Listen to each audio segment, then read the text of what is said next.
U.S. military.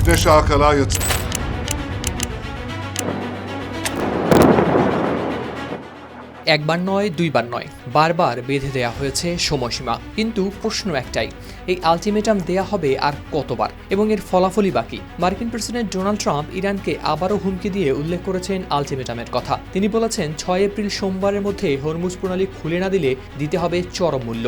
ইরানে মার্কিন Israeli হামলা শুরুর পর থেকে এ পর্যন্ত বেশ কয়েকবার আলটিমেটাম দিয়েছেন ট্রাম্প। সর্বশেষ আজ আবারও আলটিমেটামের কথা স্মরণ করিয়ে দিলেন তিনি। ব্রিটিশ সংবাদ মাধ্যম বিবিসি তাদের প্রতিবেদনে প্রকাশ করেছে ট্রাম্পের আলটিমেটামের আদ্যোপান্ত।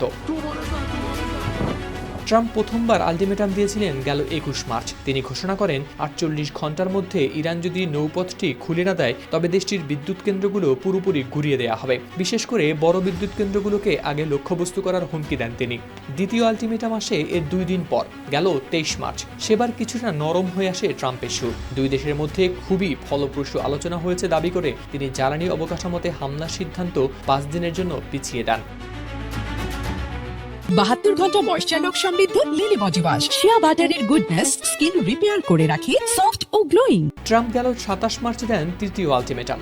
ইরান সরকারের অনুরোধে নাকি তিনি বিদ্যুৎ কেন্দ্রে হামলার পরিকল্পনা আরও 10 দিন পিছিয়ে দিচ্ছেন। এর ফলে নতুন সময়সীমা দাঁড়ায় 6 এপ্রিল। চতুর্থবারে 4 এপ্রিল ট্রাম্প দেন 48 ঘন্টার চূড়ান্ত সতর্কবার্তা। 6 এপ্রিলের ডেডলাইন ঘনিয়ে আসায় ট্রাম্প ইরানকে চূড়ান্ত সতর্কবার্তা দিয়ে বলেন তাদের হাতে আর মাত্র 48 ঘন্টা সময় আছে। এরপর তিনি দেশটিতে নরক বানিয়ে ছাড়বেন। সর্বশেষ 5 এপ্রিল আবারও হুমকি দেন ট্রাম্প। নিজের সামাজিক যোগাযোগ মাধ্যমে একই হুমকির পুনরাবৃত্তি করে মার্কিন প্রেসিডেন্ট বলেন চুক্তি করতে রাজি না হলে ইরানের বিদ্যুৎ কেন্দ্র ও সেতুগুলো গুঁড়িয়ে দেয়া হবে।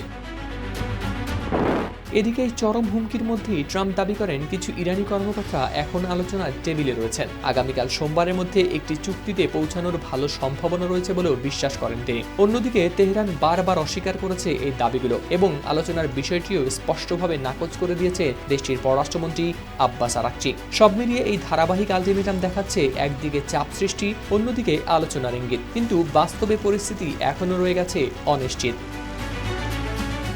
হাওলাদার শামীম, RTV।